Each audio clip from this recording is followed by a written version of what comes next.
For a while now, programs have been allowing the importation of IFC format. However, with a plugin that was just created to establish communication with ARCHLine.XP 2023, this process has become much more efficient. Now, all we need is to have the ARCHLine.XP opened, and then we can start the importation right away. We have our model here. Let's now go to ZWCAD, and then to the BIM tab. Under the BIM tab, we find an option called IFC Import.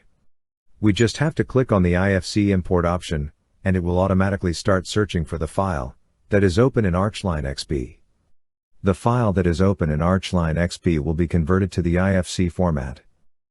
It will automatically introduce it to ZWCAD, without the need to go through the process of saving the file, importing the file, giving it a name, and storing it in a folder.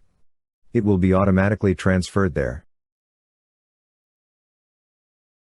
Here it is, and as you can see, it still maintains its structure. Therefore, I can visualize it here in 3 dimensions. I can also identify its components here. For example, a beam, or a column, or a staircase, or another element. Everything is still here categorized, ready to be used. There are several construction elements available. I hope you enjoyed this tutorial. See you next time. Goodbye.